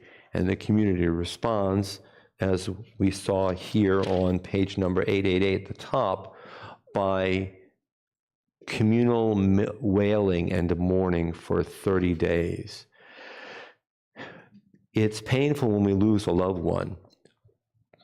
How do you emotionally respond to this scene that you can picture in your own minds? Yes, sadness.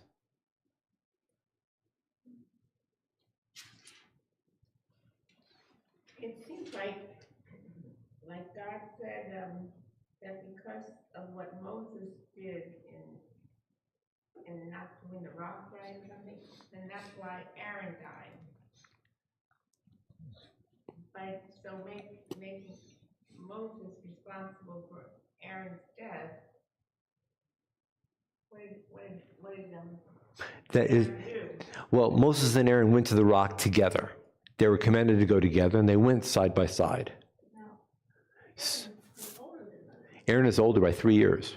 right? So he's kind of up there, too. Right, so he's 123 according to our calculations, although it's not specified at this stage. There's one sentence somewhere, and I can't remember where it is, where it says that Aaron is 3 years older than Moses. And we know that Moses dies at 123, and so therefore 120, therefore we know Aaron dies at 123. There it is. Which means that we know that Moses is 120 now, and the end of the book of Numbers and the length of the book of Deuteronomy would not be that long in terms of time, or duration of time, or passage of time. Well, one of the comments was that Moses struck the rock twice, and Aaron was by his side, and Aaron should have known that he shouldn't have struck it. So after he struck it the first time with the rod, Aaron should have stopped Moses and then spoke, whispered in Moses' and none of this these deaths would have happened. That's Exactly. another theory Another theory to to throw out. throw out. He moved with the staff. But that's only accounting for why he doesn't into the land. That's not really accounting for his death. Correct. Because Well, it's going to happen at some point. everybody. So the water scene where where they both strike and don't talk, and God says, "You didn't show faith. You didn't do the right thing." The verb he'emantem is speaking to both Moses and Aaron. So God says, Moses and Aaron, you both blew it. But again, Richard's point is a very well taken observation that maybe it's time for this generation's leadership to cease, and it's time for the next generation. And if he's not there, people won't ignore, or are less likely to ignore the new leader and turn to their leader who's been there for the last 40 plus years. Of course, 2 generations. They're used to Moses and Aaron. I don't want to listen to Joshua. Let's hear what Moses has to say. Exactly. Exactly We right. need to know another Kissinger. Who needs the elder statesman? Right. He needs to die. He needs to not be there anymore. Exactly. But I'm struck by the tone of this presentation. That's what I really was driving at in that last comment that I was offering, that the family, namely Moses and the son Eleazar, are entering the community after having left the hospital bed. and the family is greeted by the community, and the community mourns and weeps. And in a symbolic way, I think that almost sounds a lot like what we nowadays do as a Shiva experience. Miriam doesn't get that. And when Moses dies, nobody else is next to him. The people know that he's dead, and they mourn for him for 30 days. It's the last paragraph of the book of Deuteronomy. But Moses dies by himself. Aaron dies in the presence of his brother and his son. And I think there's an element of comforting there, to not die alone. One of the comments was that, and they were gathered to the kin, he never said females. And so maybe they didn't do a Shiva-like. I mean, it's possible. That terminology, gathered unto his kin, has been interpreted in a number of ways. In a very narrow and obvious way, it looks like when you're talking about family burial, everybody's buried in the family plot. You were gathered unto your kin. It makes perfect sense. But if you're not dealing with a family plot and a cemetery and a grave, it could also mean symbolically, we all go the way of our ancestors. They died before us. We're going to join them in a symbolic way, whether it's literally in heaven, if you want to go that route, or just in the nature of how we talk about passing on with our ancestors. And there's every way of understanding this in the exact same manner. But the 30 days, that first occurs with Aaron. That first occurs with Aaron.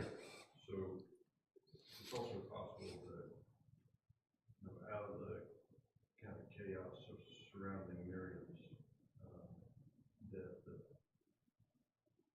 that they decide it's more appropriate. They might have learned something. What? To actually mourn and have a ceremony.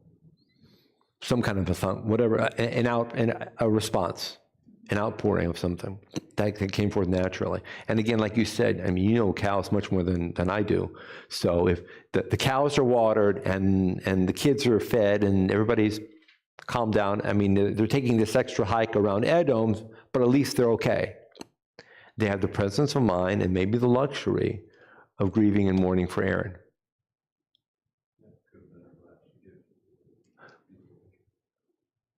So that's a very powerful message, John, the last gift. And that's something that you and I can take hold of. How do we respond when we lose somebody we love? Or lose somebody whom we admire, even if we don't know that person intimately? And how has that changed depending upon our own circumstances of where we are? So we rise to the Hagba. Got it? Three commentators on CNN, when they talk about a death of someone, they always say, may his memory be a blessing. I've seen it with Jake Tapper. And Wolf Blitzer does it? For sure, oh yeah. Jake Tapper and John Berman. It's meaningful. Well, you know they're Jewish, so say that. V'zot ha'Torah asher sa Moshe lifnei bnei Yisrael al pi Adonai b'yad Moshe. Yadai dai dai dai dai yadai dai dai dai dai dai dai dai yadai dai yadai dai dai dai yadai dai dai dai dai yadai dai dai dai dai yadai dai dai dai dai ya die die die die die ya die die die die die die ya die die die die die die ya die die die die die die ya die die die die ya da da da da da, ya da da da da da da da da da da da da, ya da da da da da, ya da da da da da da da da da da da, ya da da da da da, ya da da da da da, ya da da da da da da, ya da da da da da da, ya da da da da da da, ya da da da da, ya da da da da da, ya da da da da da da, ya da da da da da, ya da da da da da. On page 177, a prayer for our country. In the Siddur, page 177, the lower left corner, in the margin, those last two little stanzas in the margin on 177. Creator and protector of all, watch over our armed forces and all those entrusted with their safety, as they daily put their lives at risk to protect us and our freedoms. Be with them in times of danger. Give them courage to act with honor and dignity, as well as insight to do what is right in your eyes. Fill us all with the gifts of love and courage, that we may create a world that reflects your glory. May we each respond to the charge of your prophet. For what does Adonai demand of you, but to act justly, to love kindness, and to walk humbly with your God? May the one who brings peace on high bring peace and prosperity to our world and keep us in safety. And let us say, Amen. The top of page 178. Avinu Shabbat Shamayim, Zur Yisrael v'Goalo, Barech et Medinat Yisrael, Reshid Tzmichat Geulatenu. Avinu Shabbat Shamayim, stronghold and redeemer of the people Israel, bless the state of Israel, the beginning of our redemption. Shield it with your love, spread over it the shelter of your peace. Guide its leaders and advisors with your light and your truth. Help them with your good counsel. Strengthen the hands of those who defend our holy land. Deliver them, crown their efforts with triumph. Bless the land with peace and its inhabitants with lasting joy. And let us say, Amen. On page 184. Eitz Chaim hi lama chazikim ba v'tom cheha meushar deracheha darchenoam v'chol netivoteha Shalom Hashivenu Adonai Elecha V'nashuva Chadesh Chadesh Yameinu Chadesh Yameinu Kekadem.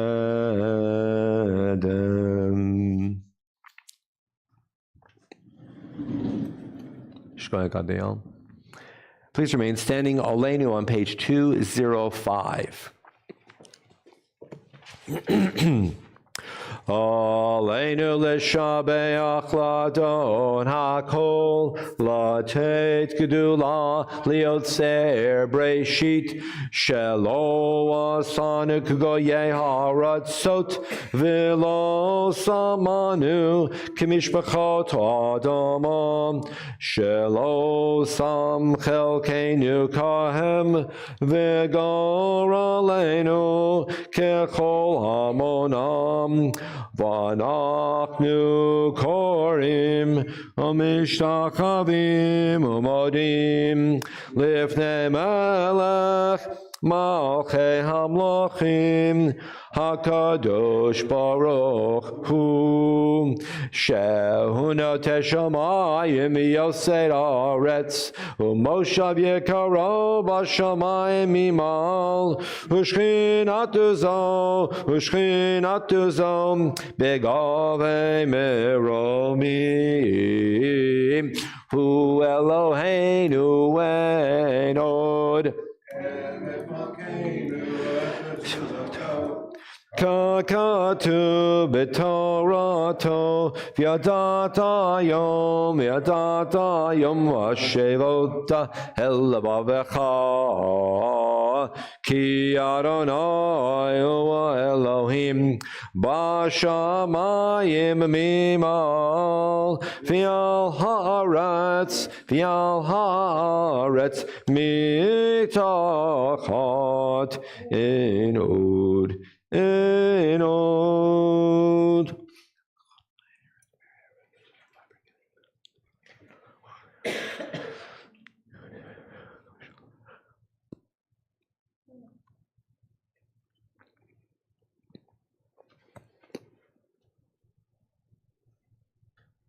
Kakatu b'Toratecha Adonai yimloch le'olam va'ed v'ne'emar v'haya Adonai le'melech al kol haaretz bayom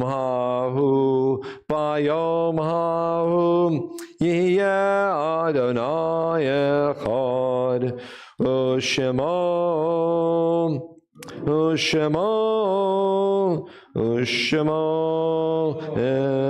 echad. On page 207, Mourner's Kaddish, and on this Shabbat we remember with great love Rose Camille Jett, Emma Camille, Betty Berenti, Della Rubenstein, Butzi Siegel, Ann Plodka Fields, Myra Buckman, Arnold Sedlin, Max Binder, Seymour Hanwerger, Marilyn Bear, remembering Pat Cockrell, Maxine Rosen. Are there any other names to mention today?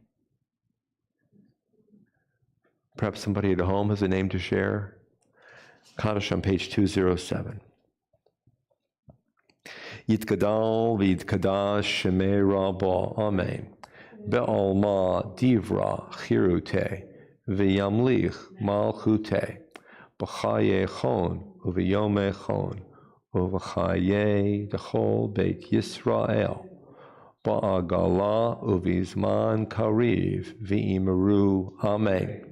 Yehei shemei rabba mivarach la'olam o'olmei olmaya.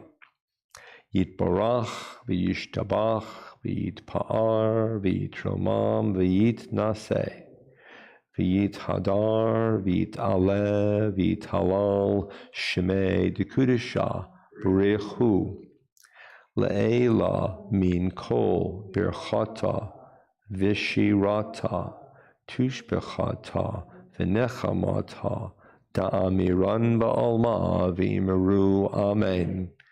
Yehei Shalama Rabba Min Shemaya V'chayim Aleinu V'al Kol Yisrael V'imru, amen. Oseh Shalom Bimromav Hu Ya'aseh Shalom Aleinu V'al Kol Yisrael V'imru, amen. And to those who are mourning, we offer our hope and our love and our prayer. We'll conclude on page 211, please. Page 211.